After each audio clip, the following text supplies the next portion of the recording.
உன் ப்ரேயரில் ஒரு பெரிய போல்ட்னஸ் இருக்கும், அது ரிசல்ட் ஓரியன்டாக இருக்கும், அதுக்கு நீ பதிலை வாங்குவ, அதுதான் நீ நித்திய ஜீவனை பெற்றிருக்கிற என்பதற்கான அடையாளமாய் இருக்கிறது.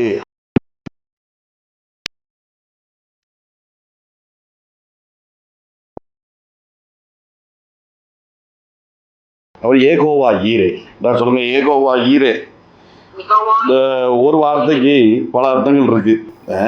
அவர் முன்னாயத்தம் பண்ணுகிறவர் அப்படின்னு சொல்லுது ஒரு டிரான்ஸ்லேஷன். சில வேத வல்லுநர்கள் இப்படி சொல்றாங்க, கர்த்தருடைய பர்வதத்தில் பார்த்து கொள்ளப்படும் அப்படின்னு தமிழில் போட்டிருக்கு. முன்னாயத்தம் பண்ணுகிறவர், கர்த்தருடைய பர்வதத்தில் பார்த்து கொள்ளப்படும். வேற நல்லா இருக்குது, ஆல்ரெடி ப்ரிப்பேர்ட் பண்ணுகிறவர், ஆன் டைமில் ப்ரொவைட் பண்ணுகிறவர், ஹீ இஸ் அ ப்ரொவைடர், அவர் அருளுகிற தேவன் அப்படிலாம் சொல்லுது. இப்படி பல அர்த்தங்கள் இருக்குது. சரி, தேவனுடைய நாமங்களில் உங்களுக்கு தெரியும், ஏகோவா ஈரே, ஏகோவா ஷம்மா, இப்படிலாம் நிறையா நாமங்கள் இருக்குது. இதில் என்ன பியூட்டி அப்படின்னு சொன்னால், நீங்கள் எந்த சிச்சுவேஷனுக்கும் எந்த நாமத்தையும் பயன்படுத்தலாம். எந்த சிச்சுவேஷன்லேயும் நீங்கள் எந்த நாமத்தையும் பயன்படுத்தலாம். உங்களுக்கு ஒன்றுமே பயன்படுத்த தெரிலனாலும் ஒன்றும் பிரச்சனை இல்லை. இயேசு அப்படிங்கிற ஒரு நாமம் இருக்குது, அது எல்லா நாமத்திற்கும் மேலான ஒரு நாமமாக இருக்குது. இல்லைன்னு சொன்னால் இப்படி சொல்லலாம், எல்லா நாமத்தையும் உள்ளடக்கிய ஒரு நாமம் ஒன்று இருக்குது, அது இயேசு என்கிற நாமம். ஏமே ஸோ பாருங்களேன், இப்போ ஏகோவா ஈரே, ஒரு காரியம் வந்து நம்மளால் சந்திக்கவே முடியல, ஒரு காரியத்தை நம்மளால் நெருங்கவே முடியல, அல்லது ஏற்றுக்கொள்ளவே முடியல, அதுக்கு நம்ம எப்படி பிரதியுத்தம் பண்ண போகிறோன்னு தெரில, அல்லது அதை எப்படி டீல் பண்ணேன்னு தெரில, அதுக்கு என்ன பதில் சொல்லன்னு தெரில. இப்படி ஒரு சிச்சுவேஷன் இருக்குன்னு வச்சுக்கோங்களேன். இந்த நாமத்தை பயன்படுத்தலாம் பாருங்கள், ஏகோவா ஈரே. அவர் பார்த்துக்கிடுவார், நம்ம சொல்கிறோம் இல்லையா, அவர் பார்த்துக்கிடுவார், அதுதான் ஏகோவா ஈரே. இப்படியும் பயன்படுத்தலாம். அல்லது மிகப்பெரிய தேவைக்கு மத்தியில் இருக்கிறோம் அப்படின்னாலும் என்ன சொல்லலாம், ஹீ இஸ் மை ப்ரொவைடர் அப்படின்னு சொல்லலாம் பாருங்க. உதவி வேணுமா, அதையும் சொல்லலாம் பாருங்க, அவர் பார்த்து கொள்வார். இப்போ கர்த்தர் எனக்கு சகாயர் அப்படிங்கிற ஒரு நாமம் இருக்கு. இதை எதுக்கெல்லாம் பயன்படுத்தலாம், எல்லா சூழலையும் பயன்படுத்தலாம். ஏன்னா எல்லா சூழலுக்கும் என்ன தேவைப்படுது, சகாயம் தேவைப்படுது பாருங்க. நீர் என்னை காண்கிற தேவன், வீர் லஹாய் ரோயி, எகோவா லஹாய் ரோயி அப்படின்னு பேர் வைக்கிறா பாருங்க. நீர் என்னை காண்கிற தேவன்கிறதையும் எல்லா சிச்சுவேஷன்லையும் எந்த நாமத்திலையும் பயன்படுத்தலாம் பாருங்க. எந்த சிச்சுவேஷன்லையும் இந்த நாமத்தை பயன்படுத்தலாம். இதுக்குத்தான் இந்த நாமத்தை பயன்படுத்தணுங்கிறதே கிடையாது. பொதுவாக என்ன சொல்லுவாங்க, ஏகோவா ரஃபா அப்படின்னா அவர் சுகப்படுத்துகிற தேவன் அப்படின்னு சொல்லுவாங்க பாருங்க. ஆனால் என்ன விஷயம் அப்படின்னா, என் பரிகாரியாகிய கர்த்தர். ஏதோ ஒரு காரியத்துக்கு என்ன பண்ண வேண்டியிருக்குது, பரிகாரம் தேட வேண்டியிருக்குது. இந்த காரியத்துக்கு என்னங்க பரிகாரம் அப்படின்லாம் கேட்டிருக்கிறோம்லாம் முன்னாடி. ஸோ ஒவ்வொரு காரியத்திற்கும் ஏதோ ஒன்று செஞ்சால் ரிசல்ட் சரியாக வரக்கூடிய ஒரு பரிகாரம் தேவைப்படுது. இப்போ இவர் என்ன சொல்கிறாரு, நானே உன் பரிகாரியாகிய கர்த்தர், உன் நோய்க்கு நான் பரிகாரம் பண்ணுறேன். பரிகாரினா நோய்க்கு மட்டும்தான் பரிகாரியா? இல்லை, உன் சாபத்திற்கும் நான் பரிகாரம் பண்ணியிருக்கிறேன், உன்னுடைய அக்கிரமத்திற்கும் நான் பரிகாரம் பண்ணியிருக்கிறேன், உன் பிறப்பே சரியில்லையா அதற்கும் நான் பரிகாரம் பண்ணியிருக்கிறேன். இப்போ இந்த ஏகோவா ரஃபாங்கிறத சுகத்திற்கு மட்டும்தான் பயன்படுத்தணும்னு இல்லை பாருங்க, எல்லா சிச்சுவேஷன்லையும் பயன்படுத்தலாம். சேனைகளின் கர்த்தர் அப்படின்னு ஒரு நாமத்தை பற்றி நான் ரீசெண்ட் டேஸில் பேசியிருந்தேன். நீங்கள் யூடியூப்பில் இது வரைக்கும் கேட்கலன்னா அதை கண்டிப்பாக கேளுங்க. பாருங்கள், அண்ணால் ஜெபிக்கும் பொழுது குழந்தை வேணும்னு ஜெபிக்கிறவா சேனைகளின் கர்த்தருடைய நாமத்தில் நான் வருகிறேன் அப்படிங்கிறான். ஏங்க அதுக்கும் இதுக்கும் என்னங்க சம்பந்தம்? சேனைகளின் கர்த்தருங்கிறது ஒரு மிலிட்ரி கமாண்டரை, அவர் மிலிட்ரி கமாண்டராக தேவனை பார்த்து அவள் கால் பண்ணுறா. என்னென்னா, ஒரு மிலிட்ரி கமாண்டர் எப்படி கமாண்ட் பண்ணும்பொழுது எல்லாம் ஒருங்கிணைத்து கொண்டு வரப்படுதோ, அதே மாதிரி என் வாழ்க்கையில் செதறி போய் நிறைய காரியங்கள் இருக்குது, அதெல்லாம் ஒன்று சேர்த்து கொண்டு வர வேண்டி இருக்குது. என் சரீரம் செதறி போய் கிடக்குது, அதெல்லாம் ஒன்று சேர்த்து கொண்டு வர வேண்டி இருக்குது. எத்தனையோ வருஷங்களாக தடைப்பட்ட காரியங்கள் நிறையா இருக்குது, அதெல்லாம் ஒன்று சேர்த்து கொண்டு வர வேண்டியிருக்குன்னா என்ன பண்ணுறா, சேனைகளின் கர்த்தர் அப்படின்னு சொல்லி துதிக்கிறா பாருங்க. அப்போ எந்த நாமத்தையும் நீங்கள் எந்த சிச்சுவேஷனுக்கும் பயன்படுத்தும்படியாக தான் இருக்குது. அதுக்கு உட்கார்ந்து தேட வேண்டிய அவசியம் இல்லை பாருங்க. ஆமாம், ஒன்றுமே புரியலன்னா மறுபடியும் சொல்லலை, இயேசுதான் அப்படின்னு சொல்லிட்டாலே எல்லா நாமத்தையும் உள்ளடக்கிய ஒரு நாமமாக இருக்குது. இன்னும் சொல்ல போனால் அப்பா பிதாவே என்று கூப்பிடக்கூடிய புத்திர சுவிகாரத்தின் ஆவி அவர் தந்திருக்கிறார். அப்போ அப்பா அப்படின்னு சொல்லி கூப்பிட்டாலே என்ன ஆகுது, எல்லா நாமத்திற்கும் மேலான ஒரு நாமமாக அது இருக்குது. ஏன் இப்படி முழிக்கிறீங்க ஒரு மாதிரி திருன்னு? அப்பான்னு கூப்பிட்டுட்டாலே எல்லா நாமத்திற்கும் அது மேலான ஒரு நாமமாக இருக்குது. ஆமென். ஓகே, இன்றைக்கு நம்ம ஏகோவா ஈரேங்கிற நாமத்தை சொல்லி நம்ம உயர்த்தி துதிக்க போகிறோம். இன்றைக்கு ப்ரேயரை பற்றி நான் உங்களோட சின்னதாக ஒரு ஷேரிங் பண்ண போகிறேன். ஆமாம், இதுவரைக்கும் இருந்த உங்களுடைய ப்ரேயர் உடைய மெத்தட் எல்லாம் மாறப்போகுது. ரிசல்ட் ஓரியன்டான ப்ரேயர் உங்களுக்கு உண்டாக போகுது. நீங்கள் ஜெபித்து முடிப்பதற்கு முன்பதாகவே பதிலை நீங்கள் வாங்கி அனுபவிக்க போகிறீங்க. ஹல்லேலூயா. அப்படிதான் இருக்குது பைபிளில். ப்ரேயருங்கிறது ஜெபிச்சா பதில் வரும் அப்படிங்கிற ஒரு கண்டிஷனில் தான் இருக்குது. ஆனால் என்னென்ன பழைய முரண்மைகளையும் சில விர்ச்சுவல்ஸ்ன்னு சொல்லுவாங்க இல்லையா, சில பாரம்பரியங்கள் இதெல்லாம் என்ன பண்ணிருச்சுன்னா ஜெபத்தினுடைய வல்லமையை ரொம்ப சுருக்கி வச்சிருச்சு பாருங்க. இன்றைக்கி அதெல்லாம் ஸ்ட்ரெச் பண்ணி இழுத்து விட போகிறோம். ஆமாம், ஜெபம்னு போய் உட்கார்ந்துட்டா அந்த இடத்துல நிச்சயமாக ஒரு பதிலை பெற்று அனுபவிக்க போகிறோம். ஹல்லேலூயா. பல வருஷமாக பண்ணிட்டு இருக்கிற ப்ரேயர்கள்லாம் இன்றைக்கு ஒரு பதில் உண்டாக போகுது. எத்தனை பேர் சந்தோஷமாக இருக்கிறீங்க இந்த வார்த்தையை கேட்கும் போதே? பெரிய நம்பிக்கையே இல்லைனாலும் பரவாயில்ல, நீங்கள் கையை தட்டி ரிசீவ் பண்ணிக்கோங்க. பல வருஷத்திற்கு உண்டான ப்ரேயர் இன்றைக்கு முடிவுக்கு வரப்போகுது. இன்றைக்கு ஒரு பதிலை நீங்கள் பெற்று அனுபவிக்க போகிறீங்க. ஹல்லேலூயா, ஹல்லேலூயா, ஹல்லேலூயா, ஹல்லேலூயா. நன்றி சொல்லுகிறேன் டாடி, இந்த நாமத்தை உயர்த்துக்கிறோம் ஃபாதர். Thank you father. நல்லா வாழ்ந்துக்கிட்டு இருந்தேன், திடீர்னு ஏதோ ஒரு பெரிய சர்க்கிள், திரும்ப எப்படி எந்திக்க போகிறோம்னே எனக்கு தெரியலன்னு இருந்தா இந்த நாமத்தை உயர்த்துங்க. நான் சொல்கிறேன் ஹல்லேலூயா, ஹல்லேலூயா. தேவனே கொடுத்தார் பிரதர், ஆனால் கூட என் லைஃப்பில் அது இன்னும் ஃபுல்ஃபில் ஆகலை. தேவனே கொடுத்தார் பிரதர், ஆனால் கூட அதில் ஒரு முழுமையை நான் இன்னும் பார்க்கல. தேவனே கொடுத்தார் பிரதர், ஆனால் அதை நான் சரியாக அனுபவிக்கவே இல்லை. கொஞ்சம் நல்ல பூத்து குலுங்கின மாதிரி இருந்தது, ஆனால் ஒரு காற்று எல்லாத்தையும் பதறடிக்கிற மாதிரி எல்லா காரியமும் அப்படியே பதறி போயிடுச்சு, செதறி போயிடுச்சு. நீங்கள் உட்கார்ந்துருக்கிறீங்கன்னா நான் சொல்கிறேன், இந்த ஒரு நாமத்தை உயர்த்துங்க, இந்த ஒரு நாமத்தை உயர்த்துங்க. ஏன்னா இந்த நாமம் எப்போ உச்சரிக்கப்பட்டது தெரியுமா? தேவனே கொடுத்த ஒரு ஈசாக்க அவன் பலி செலுத்த வேண்டிய ஒரு நேரம் பாருங்க, பலி செலுத்த வேண்டிய ஒரு நேரம். அப்போ சொல்றான், கர்த்தருடைய பர்வதத்தில் எல்லாம் பார்த்து கொள்ளப்படும். தேவனே கொடுத்தார் பிரதர், தேவனே கொடுத்தார் பிரதர், ஆனால் அதை நான் இப்போ என்ன செய்ய போறேன்னு தெரியல, அது மிஸ் ஆகி போற மாதிரி இருக்குது, அதை இழந்துட்டேன், அது உள்ள போயிருச்சு, அது காணாம போயிருச்சுன்னு நீங்க உட்கார்ந்துருந்தீங்கன்னா நீங்க சொல்லுங்க, கர்த்தருடைய பர்வதத்தில் எல்லாம் பார்த்து கொள்ளப்படும், எல்லாம் பார்த்து கொள்ளப்படும், எல்லாம் பார்த்து கொள்ளப்படும். ஹல்லேலூயா, ஹல்லேலூயா, ஹல்லேலூயா. மோரபா ஷந்தலபா ரகமட ரதலபா மோரபா ஷதகம் வடரதலபா. பாருங்க, வேதத்துல எல்லாவற்றுக்கும் வார்த்தை இருக்குது. செழிப்புக்கு வார்த்தை இருக்குது, சுகத்துக்கு வார்த்தை இருக்குது, சமாதானத்துக்கு வார்த்தை இருக்குது. எல்லாவற்றுக்கும் இந்த வேதம் வார்த்தையை சுமந்து கொண்டு இருக்குது. எல்லாரும் சொல்லுங்க, எல்லாவற்றுக்கும் வார்த்தை இருக்குது. அதனால் அழக்கூடாது, அதனால் கவலைப்படக்கூடாது. வார்த்தை இருக்குது, எல்லாம் சொல்லுங்க, வார்த்தை இருக்குது, அதனால் அழக்கூடாது, அதனால் கவலைப்படக்கூடாது. வார்த்தையை விசுவாசித்தாலே போதுமானது, அது எல்லா காரியத்தையும் ஜெயமாய் முடிய பண்ணும். அப்போ எதுக்கு தான் பிரதர் அழுக வருத? பிரசன்னத்தை உணர முடியலையே அப்படின்னு மட்டும்தான் அழுகையே வரணும். ஆமென். போன வாரம் அப்படியே ஒரு ப்ரெசன்ஸாக இருந்தது, அந்த கூட்டத்தில் அப்படியே ஒரு ப்ரெசன்ஸாக இருந்தது, அந்த மெசேஜை கேட்கும் போது ஒரு ப்ரெசன்ஸ் இருந்தது. தனியாக ஒரு நாள் நான் ஜெபிச்சுட்டு இருக்கும்போது ஒரு ப்ரெசன்ஸ் இருந்தது, அதை அனுபவிக்க முடியலையே, அது என்னாச்சு அப்படிங்கிற கவலை தான் வரணுமே தவிர உங்கள் தேவைகளுக்காக ஒருபோதும் நீங்கள் அழக்கூடாது. ஹல்லேலூயா. அதற்கு வார்த்தை இருக்குது. எல்லாம் சொல்லுங்கள், என் தேவைக்கு வார்த்தை இருக்குது, என் சுகத்திற்கு வார்த்தை இருக்குது, என் பிள்ளைங்க வாழ்க்கைக்கு வார்த்தை இருக்குது, எல்லாவற்றுக்கும் ஜெயம் எடுக்கிறதுக்கு வார்த்தை இருக்குது. அப்போ நான் எதுக்கு கவலைப்படணும்னா, பிரசன்னத்தை மிஸ் பண்ணிட்டோமே அப்படிங்கிற ஒரு கவலை தான் இருக்கணும் பாருங்க. ஹல்லேலூயா. தாவீதுக்கும் சவுலுக்கும் இருந்த வித்தியாசமே அதுதான். சவுல் தன்னை விட்டு தேவன் எடுபட்டாருங்கிற ஒரு உணர்வே இல்லை பாருங்க, ஒரு உணர்வே இல்லை. தீர்க்கதரிசிட்ட சண்டை போட்டுட்டு இருக்கான், 4 பேர் முன்னாடி என்னை அசிங்கப்படுத்திடாத, வா ப்ராபசியை மாற்றி சொல்லு அப்படின்னு சொல்லி சண்டை இழுக்கிறான் பாருங்க.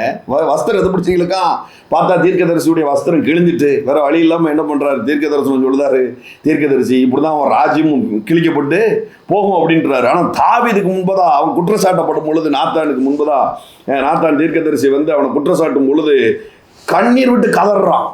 அவன் ஜனங்களெல்லாம் பார்க்கல, ஐயா என்னை மன்னிச்சிரு, பிரசனத்தை மட்டும் என்னை விட்டு எடுக்க வேண்டாம்னு சொல்லு அப்படின்னு சொல்லி காலில் விழுறான் பாருங்க. கவலைப்படுறதுன்னு ஒரு விஷயம் இருந்ததுன்னா பிரசன்னத்திற்காக மட்டும்தான் கவலைப்படணும். ஹல்லேலூயா. அவங்க இருதயத்தை பார்த்து இந்த நேரத்தில் சொல்லுங்க, ஏன் கலங்குகிற, ஏன் தேங்குகிற, என் ஆத்துமாவே ஏன் கலங்குகிறாய், ஏன் தேங்குகிறாய், உனக்கு கர்த்தருடைய வார்த்தை உண்டு.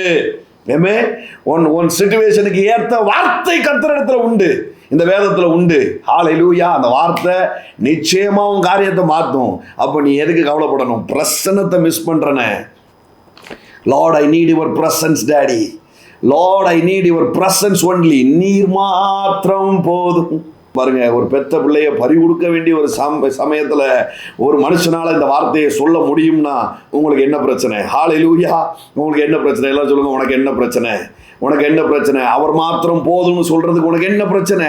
ஹல்லேலூயா, ஹல்லேலூயா. மிகப்பெரிய ப்ராஜெக்ட், 20 லட்சம் ஜனங்களை கட்டி இழுத்து கொண்டு வரணும்.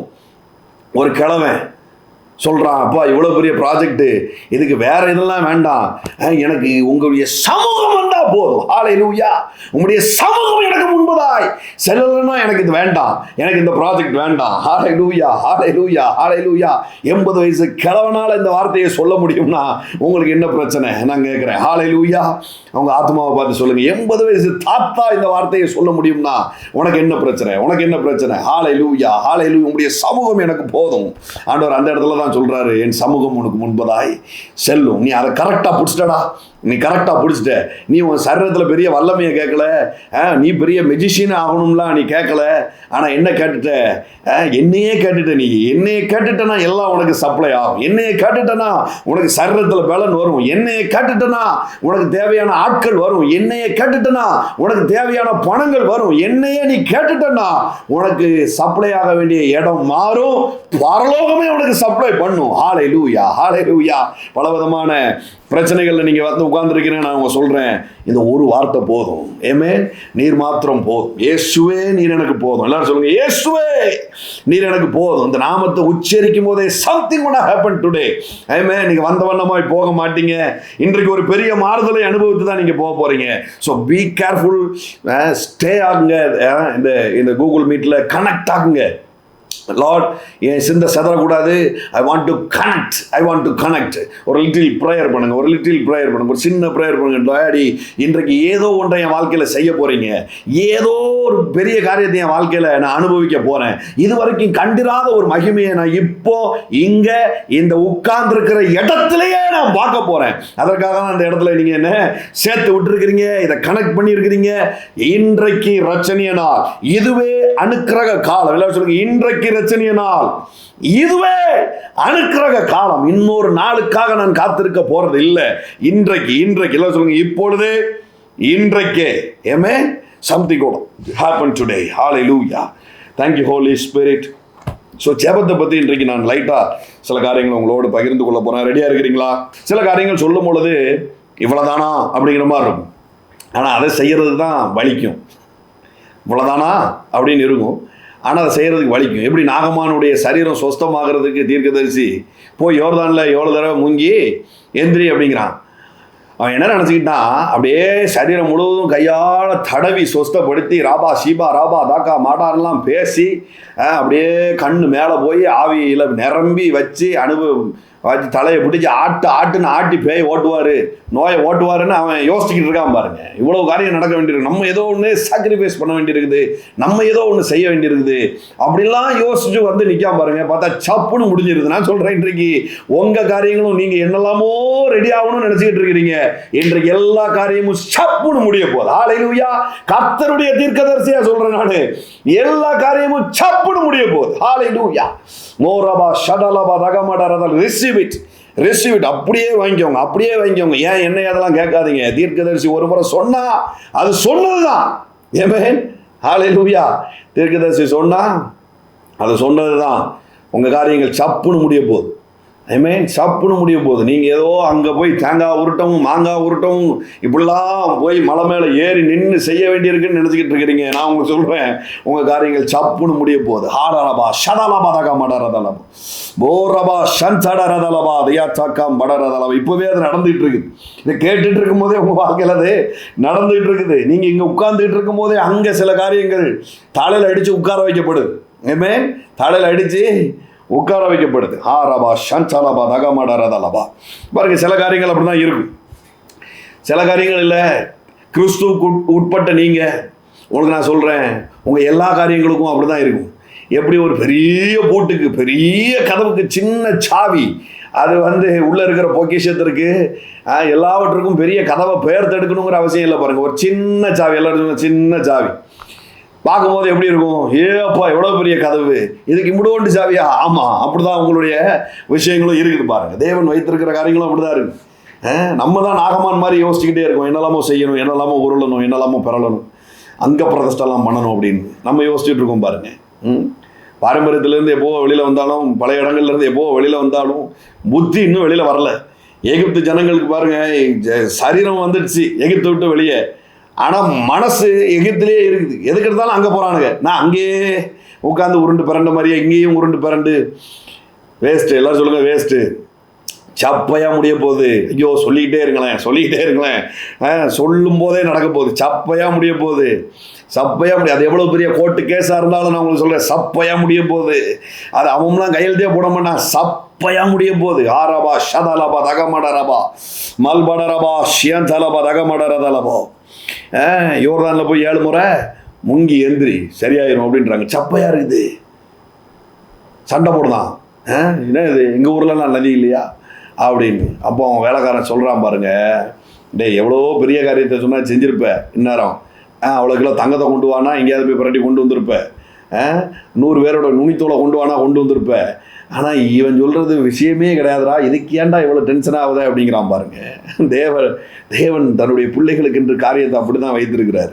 ஆனால் ஜனம்தான் கேட்க மாட்டேங்குது. எங்களுக்கு எழுதி கொடுங்க, நாங்கள் அவ்வளோ கட்டளையும் ஃபாலோ பண்ணுவோம் அப்படின்னு ஜனம் கேட்டதுனால தான் நியாயப்பிரமாணத்தை ஆண்டவர் கொடுக்க வேண்டியதாகி போச்சு. தேவனுக்கும் நியாயப்பிரமாணத்திற்கும் உடன்பாடே இல்லை பாருங்க. அவர் அதில் உடன்படவே இல்லை. எப்போ நான் இருக்கேன்டா, நான் உன்னை நடத்துகிறேன்டா அப்படிங்கிற, வேண்டாம் அவன்லாம் ராஜா வச்சுருக்கான், இவன்லாம் ராஜா வச்சுருக்கான், எனக்கு ராஜாவை கொடுங்க அப்படிங்கிறான். இடம் எழுத்து கொள்ளும்டா, நான் சொல்கிறது புரிஞ்சுக்கோடா, நான் உனக்கு இன்ஸ்ட்ரக்ட் பண்ணுறேன்டா, நான் உனக்கு ஆவியானவராக கூட இருந்து உன்னை பரிசுத்தமாகவே நான் நடத்துகிறேன்டா அப்படிங்கிறாரு. அதெல்லாம் வேண்டாம், எழுதி கொடுங்க அப்படிங்கிறான். நீ சொன்னா எனக்கு புரிய மாட்டேங்க, இடி முழக்கமா இருக்குது, எழுதி கொடுங்க அப்படிங்கிறான். அப்படியா, இந்தா எழுதிப்போ வச்சுக்கோ அப்படிங்கிறாரு. செய்ய முடியல. எல்லாவற்றையும் நான் கடைபிடிக்கேன் அப்படிங்கிறான். ஒன்னுல தோத்த எல்லாவற்றிலையும் தோத்துட்டேன் அப்படின்ட்டாரு.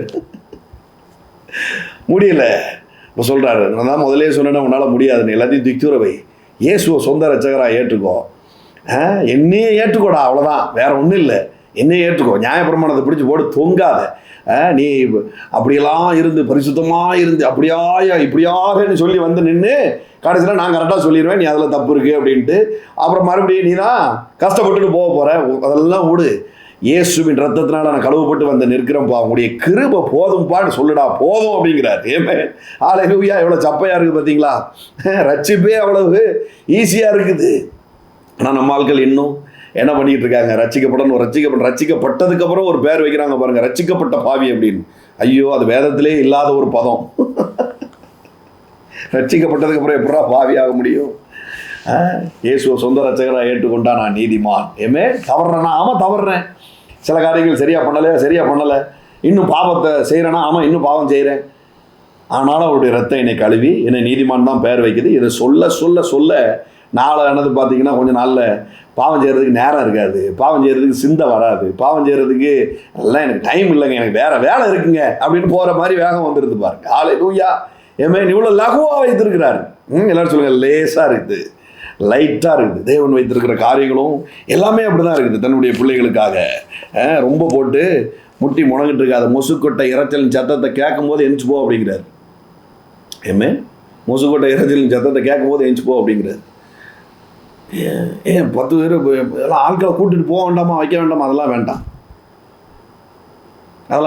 ஜனத்தை குறை அப்படிங்கிறார். யுத்தத்துக்கு போகும்போது லாஜிக்காக ஜனத்தை கூட்டிட்டு தானங்க போகணும், ஜனத்தை குறை அப்படிங்கிறார்.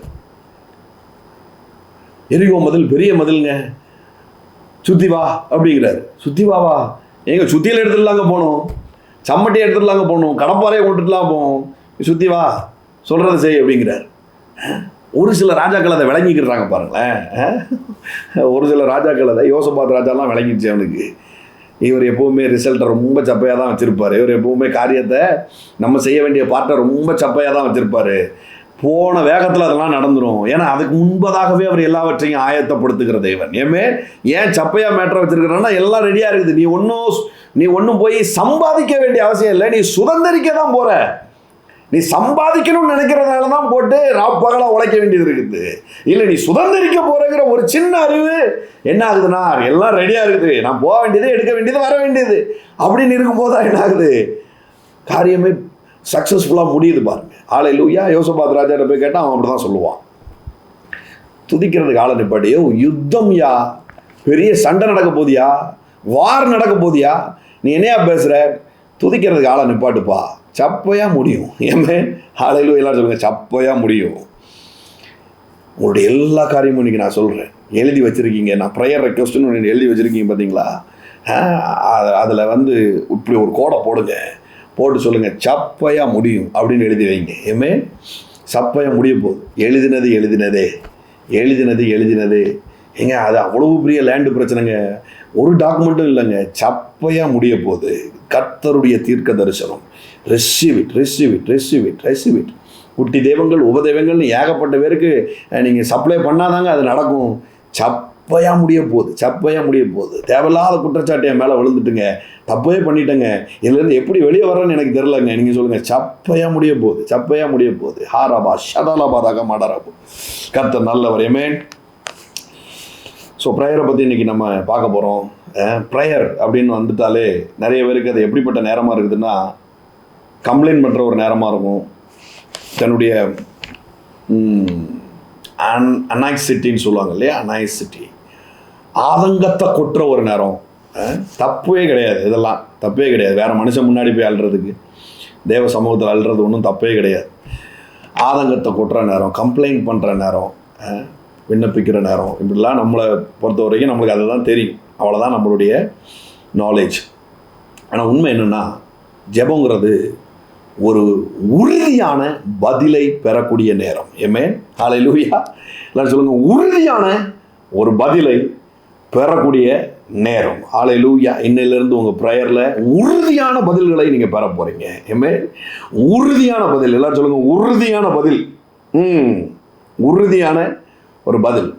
2 டைப் ஆக்டிவிட்டிஸ் எப்போவுமே இருக்கும் பாருங்களேன். ஒன்று வந்து ட்ரெடிஷ்னலாக சில காரியங்கள் செய்கிறது, ட்ரெடிஷ்னலாக பாரம்பரியமாக விஷுவலாக சில காரியங்களை செய்கிறது, அதனால் பிரயோஜனம் இருக்காது, ஆனால் கூட நம்ம செய்வோம்.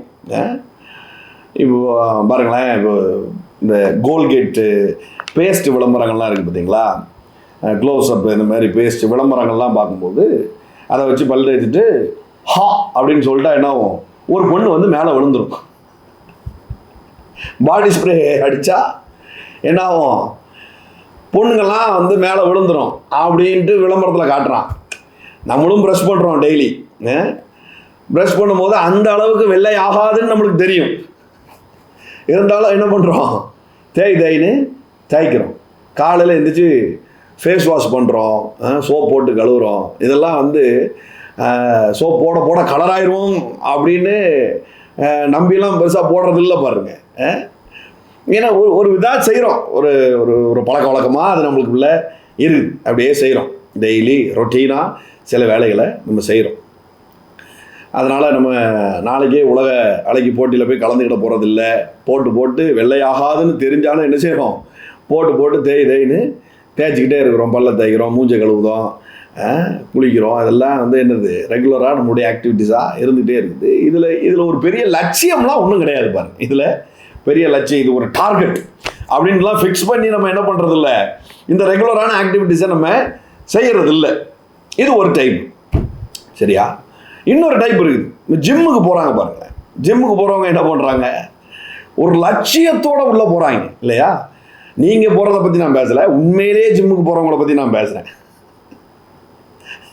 உண்மையிலே ஜிம்முக்கு போகிறவங்கள பற்றி நான் பேசுகிறேன். அவங்க எப்படி போகிறாங்க, போயிட்டு இவ்வளோ வருஷங்கள் அதை போட்டு ஒரு நாளைக்கு 2 மணி நேரம் ஸ்பெண்ட் பண்ணி சரீரத்தில் அழுத்தங்களை கொடுத்து வெயிட் எடுத்து என்ன பண்ணுறாங்க, ஒரு லட்சியம் இருக்குது அந்த பசங்களுக்கு.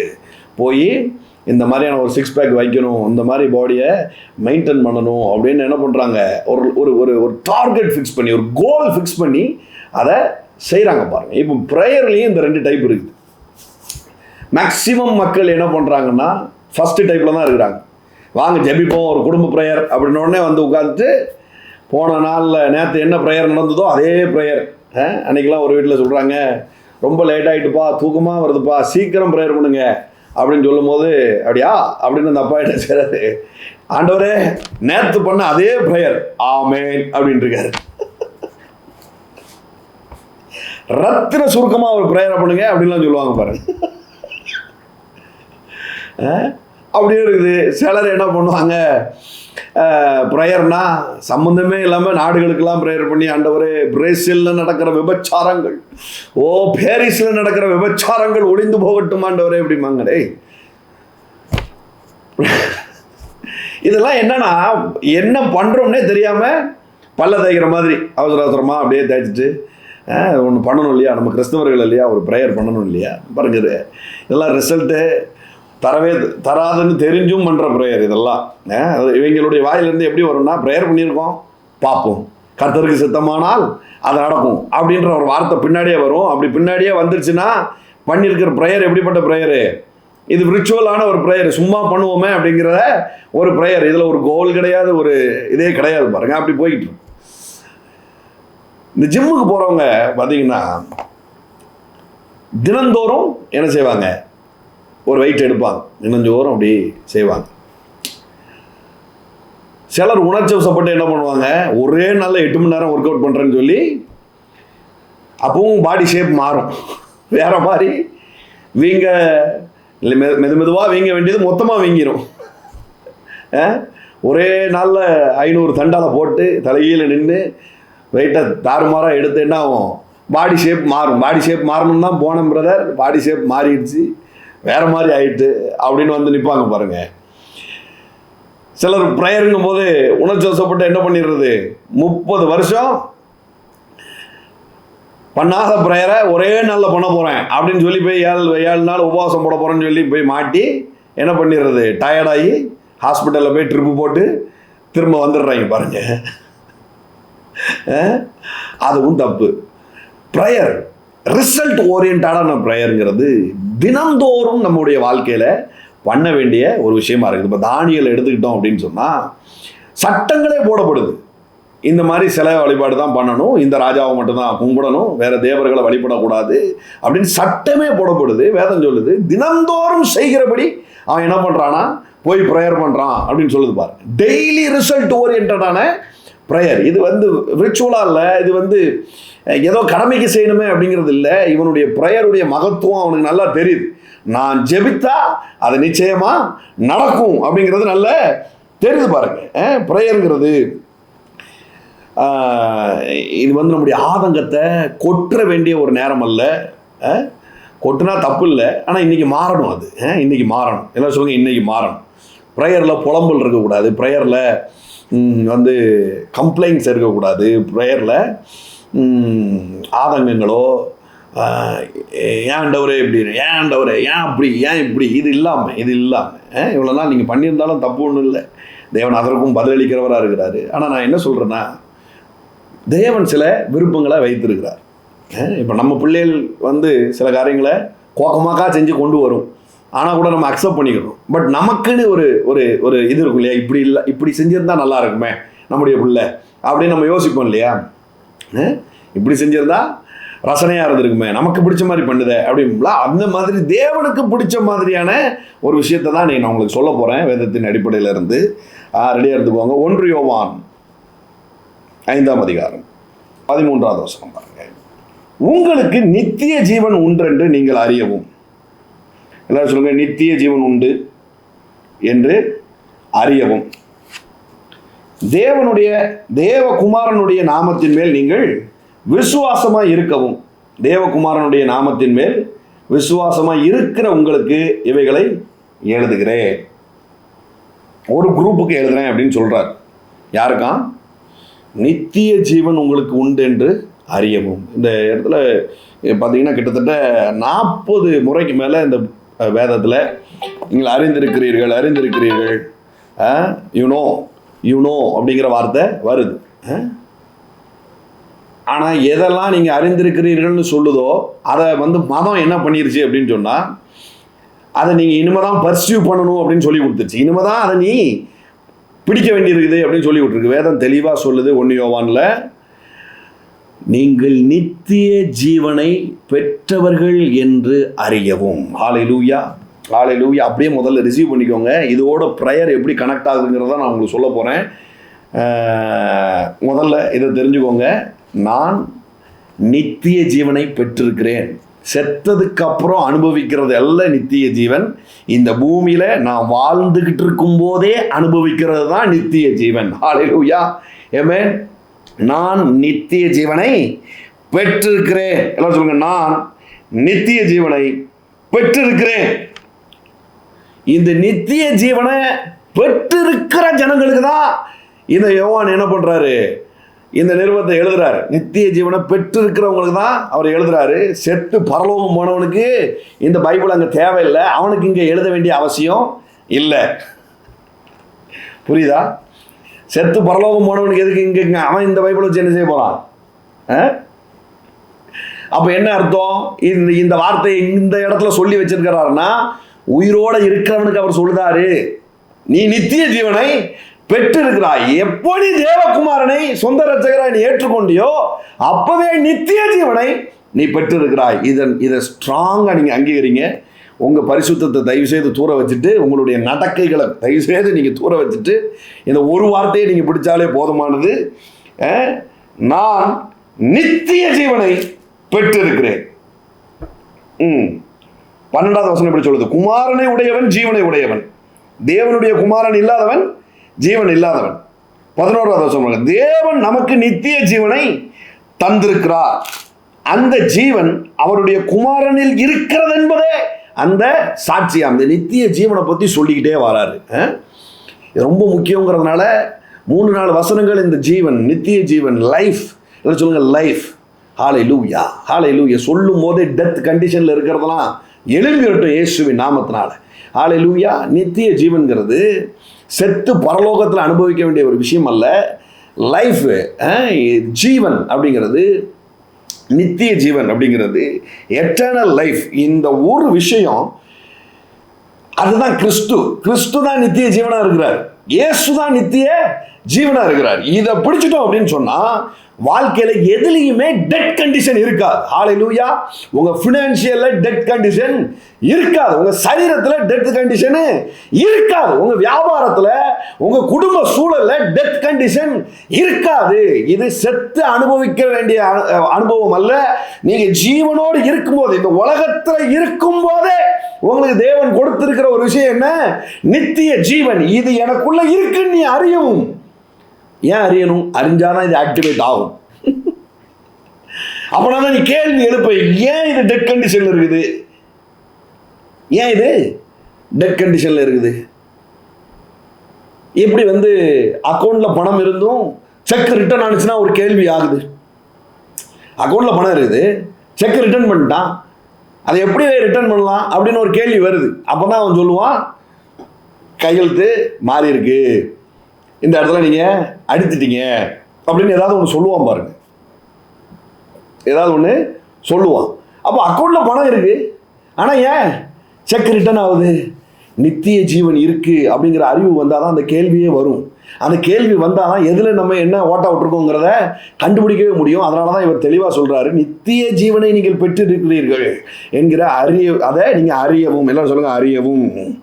ஆமென். ஹல்லேலூயா. எல்லாரும் சொல்லுங்க, நான் நித்திய ஜீவனை பெற்றிருக்கிறேன். ஹல்லேலூயா. மோரபா ஷதகம் படரதலபா மல்படரபா சஞ்சலபா தகமடரதலபா. நான் நித்திய ஜீவனை பெற்றிருக்கிறேன். தேவகுமாரனுடைய நாமத்தின் மேல் விசுவாசமா இருக்கிற உங்களுக்கு இவைகளை எழுதுகிறேன். ஓகே, இப்ப நீ நித்திய ஜீவனை பெற்றிருக்கிற அப்படிங்கிறதுக்கு ஒரு அடையாளம் இருக்கு அப்படின்னா பின்னாடி ஆரம்பிக்கிறார். நித்திய ஜீவனை நான் பெற்றிருக்கிறேன் என்றால் என்ன அடையாளம், என்ன சைன் இதற்கு? என்ன சைன் நான் சொல்றேன் பாருங்க. 14வது வசனம், நாம் எதையாகிலும் அவருடைய சித்தத்தின்படி கேட்டால் அவர் நமக்கு செவி கொடுக்கிறார் என்பது அவரை பற்றி நாம் கொண்டிருக்கிற தைரியம். உன் ப்ரேயர்ல ஒரு பெரிய போல்ட்னஸ் இருக்கும், அது ரிசல்ட் ஓரியன்டா இருக்கும், அதுக்கு நீ பதில வாங்குவ. அதுதான் நீ நித்திய ஜீவனை பெற்றிருக்கிற என்பதற்கான அடையாளமாய் இருக்கிறது. ஹல்லேலூயா. 15 பாருங்க, நாம் எதை கேட்டாலும் அவர் நமக்கு செவி கொடுக்கிறார் என்று நாம் அறிந்திருந்தோமானால் அவரிடத்தில் நாம் கேட்டவைகளை பெற்றுக்கொண்டோம் என்று அறிந்திருக்கிறோம். ஹல்லேலூயா, ஹல்லேலூயா. யாருக்கு இதை எழுதுறாரு? இந்த பிரயரை பற்றியதான விஷயத்தை யாருக்கு எழுதுறாரு? நித்திய ஜீவனை பெற்றிருக்கிறோம்னு பெற்றவங்களுக்கு அவர் எழுதுறாரு. அதை நீ அறிஞ்சுக்கோ அப்படின்னு சொல்லிட்டு சொல்றாரு. நீ எதை கேட்டாலும் அவர் உனக்கு செய்வார். அதுதான்டா நீ நித்திய ஜீவனை பெற்றிருக்குங்கிறதுக்கான அடையாளமே. ஹல்லேலூயா, ஹல்லேலூயா. எல்லாரும் சொல்லுங்க, தேவனே எனக்கு நித்திய ஜீவனை அருள் இருக்கிறீர் என்றால் என் எல்லா ஜெபத்திற்கும் பதில் உண்டாம். ஹல்லேலூயா. ஒவ்வொரு முறை நீங்க பிரேயருக்கு போகும்போது இதை அறிக்கை பண்ணிட்டு நீங்க உள்ள போங்க. நித்திய ஜீவனை எனக்கு கொடுக்கப்பட்டிருக்கிறது. எல்லாரும் பர்சீவ் பண்ண முடியாத ஒரு விஷயம், எல்லாரும் அனுபவிக்க முடியாத ஒரு விஷயம். ஹல்லேலூயா. தேவனுடைய வாழ்க்கை, ஜோயே லைஃப், ஜீவனுள்ள தேவனுடைய வாழ்க்கை ரகம் எனக்கு இலவசமாய் கொடுக்கப்பட்டிருக்கிறது.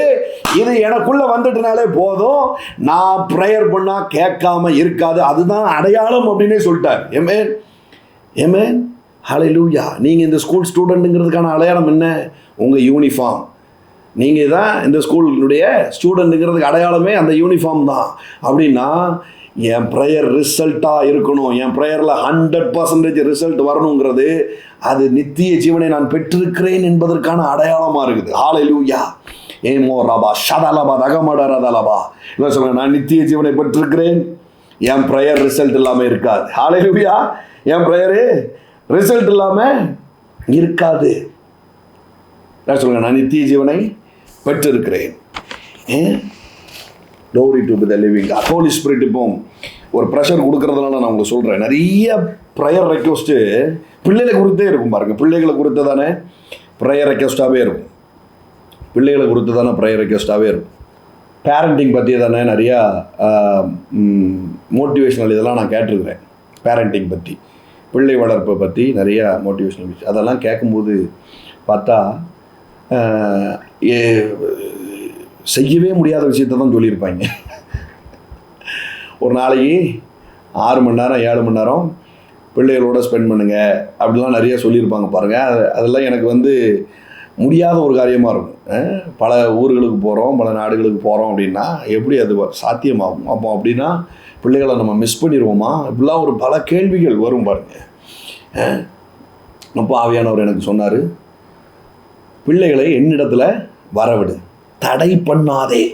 எல்லாரும் சொல்லுங்கள், பிள்ளைகளை என்னிடத்துல வரவிடு, தடை பண்ணாதே. தட் மீன்ஸ் என் கண்ட்ரோலில் விடு, நீ கண்ட்ரோல் எடுக்காத அப்படிங்கிறாரு. என் கண்ட்ரோலில் விடு, நீ கண்ட்ரோல் பண்ணாத, நீ கண்ட்ரோல் பண்ணாத. நீ கண்ட்ரோல் பண்ணனா நீ ஒரி பண்ணுவ, நான் கண்ட்ரோல் பண்ணால் அது என்னுடைய ஒரி. சிலர்லாம் கெட்டி கொடுத்ததுக்கப்புறமும் நீங்கள் கவலையில் உட்காந்துருக்குறீங்க.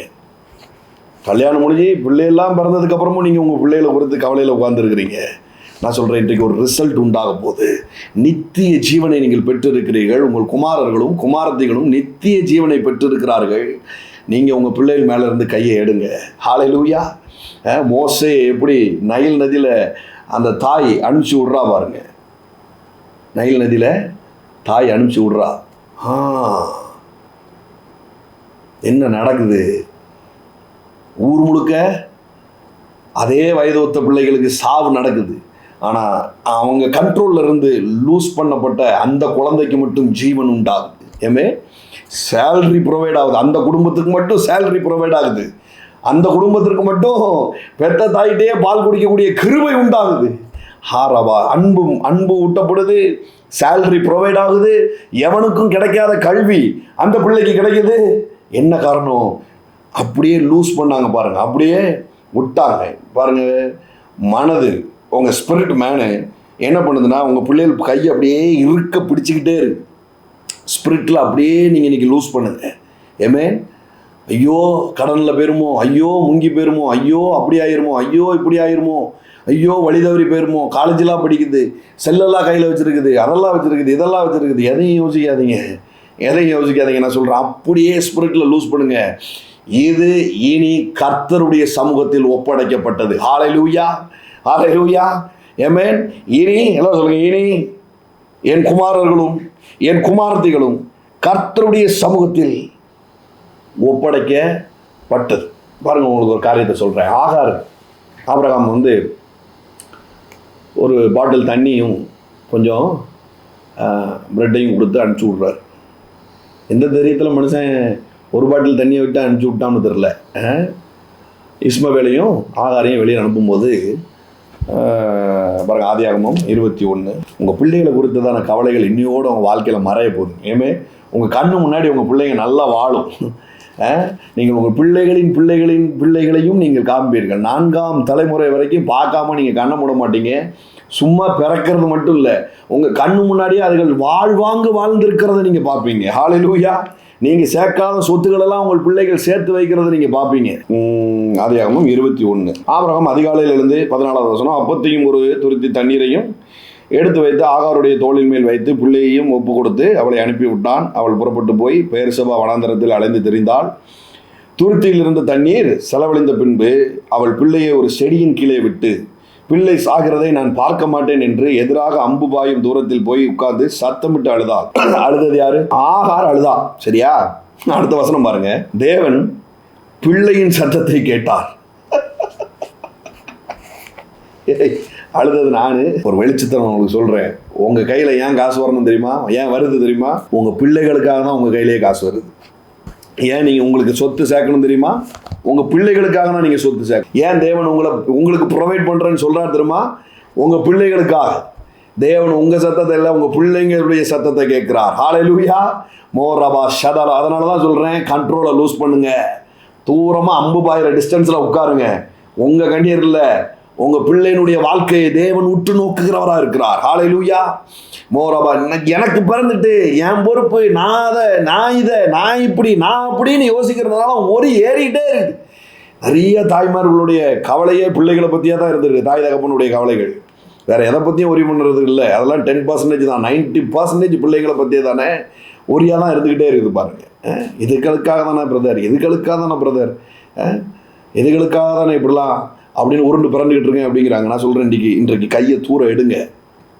ஏமே, நீ கையை தூர எடுங்க. நான் சொல்கிறேன், என்ன நடக்குது பாருங்க. தேவன் பிள்ளையின் சத்தத்தை கேட்டார். தேவதூதன் வானத்திலிருந்து ஆகாரை கூப்பிட்டு, யாரு தேவதூதன்னா? த ஏஞ்சல் அப்படின்னு வருது.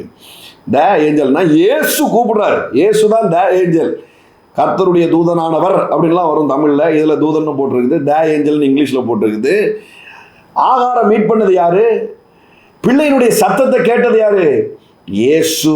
எல்லாரும் சொல்லுங்க, இயேசு என் பிள்ளையின் வாழ்க்கையை பார்த்து கொள்வார். ஹல்லேலூயா. ஜஸ்ட் அப்படியே ஒரு ஃபெய்த் ஆக்ட்ல கையை தூர எடுங்க. நிறைய சுகர் ப்ரெஷரு தாய்மாருக்கு வர்றது பிள்ளைகளை பற்றி யோசிச்சே பாடி மெலியுது பாருங்க. நம்ம ரைட், கரெக்டாக பேசுகிறேன்னா? எப்போ நான் தப்பாக பேசலையே, சரியாக தானே பேசுகிறேன். நிறைய பேரண்ட்ஸுடைய பாடி மெலிஞ்சு போகிறதுக்கு, 60 வயசுக்கு மேலே இருக்கிற அம்மாவுடைய லைஃப் சரீரம் மெலிந்து போகிறதுக்கான காரணம் பிள்ளைகளை பற்றியே தானே யோசனையாக தான் இருக்கும். மற்றபடி அவங்க பழைய ஆட்கள், பழைய சாப்பாடெல்லாம் சாப்பிட்ட ஆட்களுக்கு ஏன் இப்போ இங்கே அட்டாக் ஆகுதுன்னா பிள்ளைகளை பற்றியே தானே பிரச்சனை தான் பாருங்க. நான் சொல்கிறேன், இன்றைக்கி கையை தூர எடுங்க. ஏமேன். ஹல்லேலூயா. எல்லாம் சொல்லுங்க, கையை தூர எடுங்க. நான் அப்படியே விடுறேன் டாடி, நான் அப்படியே விடுறேன். இது ஃபெய்த்து. சூப்பர் ஃபெய்த்தாக இருக்குன்னா வழியில் கூட தூக்கி வச்சிருங்க. அதுதான் சூப்பர் ஃபெய்த்து. பாருங்கள், இஸ்மவேலுக்கு ஒரு சொத்து ஏறுது, அங்கே ஒருத்தன் பலியில் தூக்கி வைக்கிறான், அவனும் தூக்கி விட்டுறான். பாருங்க, எப்போ பலியில் ஏறுதோ அது அதுக்கப்புறம் தேவனுடையது. எப்போ ஆற்றுல விடப்படுதோ அதுக்கப்புறம் அதோடைய ப்ரொவிஷன் கர்த்தரால் உண்டாகுது. ஹல்லேலூயா, ஹல்லேலூயா. மல்பாடரபா ஷதகம் படரதலபா. இங்கே ஆகாருக்கும் அதுதான், இஸ்மவேலுக்கும் அதுதான், அங்கே ஈசாக்கும் அதுதான், பிற்பாடு வருகிற மோசேக்கும் அதுதான். எந்த பிள்ளைங்கள்லாம் தூக்கி விடப்பட்டதோ அதெல்லாம் பேர் பெற்ற பிள்ளைலாம் இருக்குது பாருங்க. அண்ணால் தூக்கி விடுறா, சர்ச்சுக்குள்ளே தூக்கி விடுறா பாருங்க. சாமுவேலை பார்த்தா கர்த்தருடைய சமூகத்தில் அது வளருது. தான் முதல் பெயர்செபா மட்டும் பிள்ளை பேர் வாங்குது. இது அம்மா மடியிலேயே வச்சுட்டு அம்மா பிள்ளையாவே அது வளர்ந்துருந்ததுன்னா அது பேர் வாங்கியிருக்கவே செய்யாது. சிலது மிஞ்சுது, சிலது தாண்டி போகுது அப்படின்னா ஜஸ்ட் லூஸ் இட். அதை அப்படியே விடுங்க. கர்த்தாவே இது இனி உம்முடையது அப்படின்னு பலியில் ஏற்றுங்க. அதை அப்படியே ஆற்றுல அனுப்புங்க. என்ன பிரதர், பெத்த பிள்ளைய ஆற்றுல அனுப்ப சொல்கிறீங்க? நான் சொல்கிறது ஸ்பிரிட்டில் நைலில் தூக்கி விடுங்க. நதி பரிசுத்த ஆவியானவருக்கு ஒப்பிட்டு சொல்லப்படக்கூடாது. பலி கர்த்தருக்கு ஏற்றது பாருங்க. ஹல்லேலூயா. தேவ ஆலயம் அப்படிங்கிறது கர்த்தருடைய சமூகத்தில் வைக்கிறது. ஹாலராபா ஷதலாபா தகமாடரதலபா. இங்கே தண்ணி வத்திருச்சு, கர்த்தர் கேட்கிறார். பரிசுத்த ஆவியானவர் குறைவுபடுதுன்னு நீங்கள் நினைக்கிற இடத்துல நான் சொல்கிறேன், கர்த்தர் பிள்ளையினுடைய சத்தத்தை கேட்டார். ஹல்லேலூயா. அதற்காக தான் உங்களுக்கு ப்ரொவிஷன் வருது. அதை நிவர்த்தி பண்ணுறதுக்கு தான் உங்களுக்கு ப்ரொவிஷனே வருது. உங்கள் பிள்ளைகளுக்கு வீடு கட்டி கொடுக்க தான், உங்களுக்கு பிள்ளைகளுக்கும் சொத்து சேர்க்கறதுக்காக தான் உங்களுக்கு தேவன் ப்ரொவைட் பண்ணுறார். Receive it. ஆமென். சொத்து சேர்க்க முடியலன்னா பிள்ளைகளை குறித்து கவலையோடு உட்காந்துருக்கிறீங்கன்னு அர்த்தம். சொத்து வேணுமா? நான் சொல்கிறேன், உங்கள் பிள்ளைகளை தேவ சமூகத்தில் வைங்க. இனி நான் டென்ஷன் ஆக மாட்டேன். இது இனி உங்களுடைய ஒரி டேடி. இதை குறித்து நான் இன்னும் ஒரி பண்ண மாட்டேன். அவனுக்கு சப்போர்ட்டுக்கு யாருமே இல்லையே. தேவனே உங்கள் பிள்ளைகளுக்கு சப்போர்ட்டாக இருக்கிறார். ஹல்லேலூயா. என் பொம்பளை பிள்ளைக்கு சப்போர்ட் பண்ண யாருமே இல்லையே. வெளியூரில் கட்டி கொடுத்துட்டேன், அந்த ஊரில் கட்டி கொடுத்துட்டேன். ஐயோ, ஒன்றும் ஒரி பண்ணாதீங்க. ஒரு காரியமும் சேதாரம் ஆகாது. ஹல்லேலூயா. ஒன்றும் சேதப்படாது. Right time. பிள்ளைகளை பற்றிய கவலையை ஒப்பிக்க வேண்டிய ஒரு நேரம் இல்லை. தேவன் பிள்ளையின் சத்தத்தை கேட்டார். Hallelujah. Amen. Are you happy? அப்படியே ஒரு துக்கம் வெளியில் போணுச்சா, கர்த்தர் உங்க கூட நிற்கிறாருன்னு அர்த்தம். இயேசு உங்க பக்கத்தில் நின்று பேசிக்கிட்டு இருக்கிறாருன்னு அர்த்தம். ஆமென். ஹல்லேலூயா. எப்பெல்லாம் பலி செலுத்துகிறோம், எப்பெல்லாம் இது மாதிரி விட்டு கொடுக்குறோமோ, அது வரைக்கும் ஸ்மால் ஸ்கேலில் சம்பாதிச்சுட்டு இருந்த நீங்கள் லார்ஜ் ஸ்கேலில் சம்பாதிக்க ஆரம்பிக்க போகிறீங்க. அது வரைக்கும் ஸ்மால் ஸ்கேலில் ஏன் நீங்கள் பார்த்துக்கிட்டு இருந்த நீங்கள் சப்மிட் பண்ணுங்கள். நான் சொல்கிறேன், இந்த இரவுல இருந்து லார்ஜ் ஸ்கேலில் உங்களுடைய சம்பாத்தியங்கள் வர ஆரம்பிக்கும். லார்ஜ் ஸ்கேலில் பிளெஸ்ஸிங் ரிலீஸ் ஆக ஆரம்பிக்கும். மார்க் 11 எல்லாருக்கும் தெரிஞ்ச ஒரு வேத பகுதி. மார்க்கு 11. எவனாகிலும் இந்த மலையை பார்த்து பயந்து போய் சமுத்திரத்தில் தள்ளுண்டு போய் என்று சொல்லி தன் சொன்னபடியே ஆகும் என்று தன் இதயத்தில் விசுவாசித்தால் அவன் சொன்னபடி ஆகும்.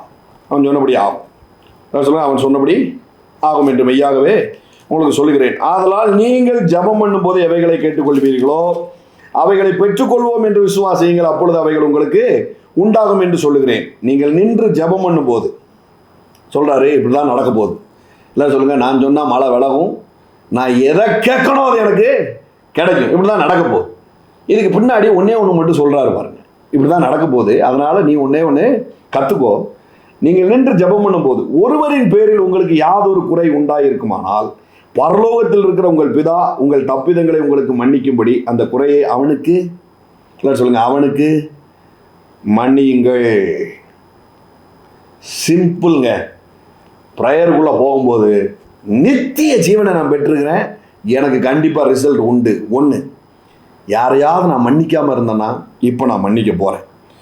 உங்கள் ஸ்பிரிச்சுவல் ஃபாதரை மன்னிங்க, உங்கள் உலக தகப்பன் தாயை நீங்கள் மன்னிங்க, உங்கள் கூட பிறந்த சகோதர சகோதரிகளை நீங்கள் மன்னிங்க. 100% ரிசல்ட்டு உங்களுடைய ப்ரேயரில் நீங்கள் பார்க்க போகிறீங்க. நான் முதலே சொல்லிட்டேன், சப்பையாக இருக்கும், அதை தான் நம்மளுக்கு செய்கிறதுக்கு வலிக்கும் அப்படின்னு. பட் நான் சொல்லலை, மார்க்கு சுவிசேஷம் அதை சொல்லுது. ப்ரேயரில் ரிசல்ட்டை நீ பார்க்க போகிற, அவனெல்லாம் மன்னிச்சிரு அப்படிங்குது. ப்ரேயரில் மழையே உன் ப்ரேயரில் விலகி ஓட போது அவனெல்லாம் மன்னிச்சிரு. இதை பிடிச்சி வச்சுக்கிட்டு இருக்காத, இதை பிடிச்சி வச்சுட்டு அதில் கோட்டை விட்டுறாத. இது பிரமாணம் கிடையாது பாருங்க. இப்படி மன்னிச்சாத்தான் அப்படி இல்லை பாருங்க. இது என்ன சொல்லுதுன்னா, உங்கள் மனதை இது லேசாக்குது. உங்கள் மனதை இது காத்தாக்கி விடுது பாருங்க. கடினத்தை அப்படியே தூக்கி வெளியில் எரியுது. ஹல்லேலூயா. மன்னியாத உங்களுடைய தாய் தகப்பனை, மன்னியாத உங்களுடைய பிள்ளைகளை, சகோதர சகோதரிகளை, அத்தைமாரை, மாமனார் மாமியாரை, நாத்தனாரை, என்னென்னலாம் சித்தி சித்தப்பா சொத்தில் ஏமாத்தினவங்க எல்லாவற்றையும் மன்னிங்க. குறிப்பாக உங்கள் ஸ்பிரிச்சுவல் ஃபாதர் மதரை மன்னிங்க. ஊழியக்காரரை உங்களுக்கு விரோதமாக பேசியிருந்தாங்க, நான் எப்போவுமே ஊழியக்காரர்களுக்கு சப்போர்ட் பண்ண மாட்டேன். சீரியஸாகவே எப்போவுமே சப்போர்ட் பண்ண மாட்டேன். உன் மந்தையில் உள்ள ஆட்டை நீ குறை சொல்கிறன்னா நீ ஒன்று மாதிரி அயோக்கியம் உலகத்திலே இருக்க மாட்டான்னு தான் நான் சொல்லுவேன். நிறைய பேர் ஸ்பிரிச்சுவல் ஃபாதரை அப்படி பண்ணுங்க, ஸ்பிரிச்சுவல் ஃபாதரை கனப்படுத்துங்க அப்படிலாம் சொல்லுவாங்க. நீ அது ஓகே தான், பண்ண தான் செய்யணும். முதல்ல ஸ்பிரிச்சுவல் சன் அண்ட் டாட்டர்ஸை நீ கனப்படுத்து அப்படின்னு தான் நான் ஊழியக்காரர்களுக்கு சொல்லுவோம் பாருங்க. உனக்கு கீழே இருக்கிற ஸ்பிரிச்சுவல் டாட்டர்ஸையும் சன்னையும் நீ கனப்படுத்து, அதோடைய ரகசியங்கள் வெளியில் போகாதபடி நீ பாதுகாத்துக்கோ அப்படின்னு தான் நான் சொல்லுவேன். நிறைய ஊழியக்காரர்களே தூக்கி பேசிகிட்டு இருப்பாங்க, விசுவாசிகளை திராட்டில் விட்டுருவாங்க. நான் அப்படி செய்கிறது இல்லை. ஆடுகள் மேலே தான் கவனமாக இருக்கணும். ஆடுகளுடைய அசிங்கங்கள் வெளியில் தெரிஞ்சிடக்கூடாது. ஆடுகளுடைய நெகட்டிவான விஷயங்கள் வெளியில் தெரியாத அளவுக்கு தகப்பனுடைய நிர்வாணத்தை மூடணுங்கிறது எவ்வளோ உண்மையோ, மகளுடைய நிர்வாணத்தை மூடணுங்கிறது அவ்வளோ உண்மையாக இருக்குது. மைக்கில் சொல்கிறது பாருங்க, யாராவது கவுன்சிலிங் வந்துட்டாங்கன்னா அதை பிடிச்சி மைக்கில் சொல்லிக்கிட்டு இருக்கிறது. அங்கே நடக்கிற பிரச்சனை இங்கே சொல்கிறது, இங்கே நடக்கிற பிரச்சனை அங்கே சொல்கிறது. இதெல்லாம் தாய் தகப்பனுக்கு முதல்ல அடையாளமே கிடையாது. மன்னிக்காதவன் முதல்ல தாய் தகப்பனாக இருக்கவே முடியாது. அதனால் நீங்கள் ஒரு ஒரு ஒரு ஊழியராக இருக்கிறீங்க, உங்களுடைய ஸ்பிரிச்சுவல் சன்ஸ் டாட்டர்ஸ்னால் கண்டிப்பாக மன்னிங்க. அதுக்கு உங்களுக்கு விரோதமாக பேசிட்டா விட்டுருங்க, மன்னிச்சிருங்க. இயேசுவின் நாமத்தினால என்னுடைய பிள்ளை, பிறந்த பிள்ளை ஒரு வயசில் நெஞ்சில் இட்டு மிதிச்சதுன்னா என்ன சொல்லுவோம்? போட்டு குத்துன்னு குத்தவா செய்வோம் இல்லையா? அதை எவ்வளோ இதாக எடுத்துக்கிட்டோம். அந்த மாதிரி ஒரு தாய் தகப்பனுடைய உள்ளத்தோட வளருங்க. ஏமே உங்களுக்கு விரோதமாக ஏதோ ஒரு ஊழியக்காரங்க பேசியிருந்தாங்க அப்படின்னா, கசப்போடு இருக்கிறீங்கன்னா நான் சொல்கிறேன் மன்னிங்க. உங்களை வளர விடாமல் தடுக்கிறாங்களா அவங்க ஊர்காரங்க, மன்னிச்சிருங்க இயேசுவின் நாமத்தினால. உங்கள் சொத்தில் உங்களை ஏமாத்தினாங்களா, மன்னிச்சிருங்க இயேசுவின் நாமத்தினால. நான் சொல்கிறேன், மலைகளே விலகி போகும், அந்த இடத்துல வெட்டாந்தரையாகும், அது உங்கள் பேரில் பிளாட்டு போட்டு முடிச்சு தரப்படும். ஹல்லேலூயா. ரெண்டே விஷயம்தான், நித்திய ஜீவனை நான் பெற்றிருக்கிறேங்கிற உணர்வோடு ப்ரேயருக்குள்ளே போங்க. எவனையாவது மண்டைக்குள்ளே உரியா உட்காந்துருக்கிறான்னா அவனை மன்னிச்சிருங்க, அவனை மன்னிச்சிருங்க. அப்படியே ஹீலிங் நடக்கும் கண்ணு முன்னாடி. ஆமாம், அப்படியே ஹீலிங் நடக்கும். உங்கள் பிள்ளைகள் பண்ண தப்பிதங்களை மன்னிங்க. நான் இதெல்லாம் கொடூரமான சில காரியங்கள்லாம் கேள்விப்படுறேன் பாருங்க. பெற்ற பிள்ளைக்கு விரோதமாக தாய் வந்து செயல்படுறது, சபிக்கிறது, கரிச்சு கொட்டுறது, என்கிட்ட பிடிக்கிட்டு போகிறா அப்படிங்கிறது. அதுகளுக்கு கொடுக்கறதுக்காக தான் உங்களுக்கே ஆண்டவர் கையில் கொடுக்குறாரு. லூஸ் பண்ணுங்க. எங்கே இருந்தாலும் உங்களுக்கு தேவனுக்கு கொண்டு வந்து தட்டுவார் பாருங்க. அதை பிளஸ் பண்ணுங்க. அந்த பிள்ளைய உள்ள மாறும், அந்த பிள்ளைக்கு உள்ள மாறும். என் தாயில்லா அப்படின்னு சொல்லி வந்து நிற்கும். மருமகளை மன்னிங்க, மருமகனை மன்னிங்க.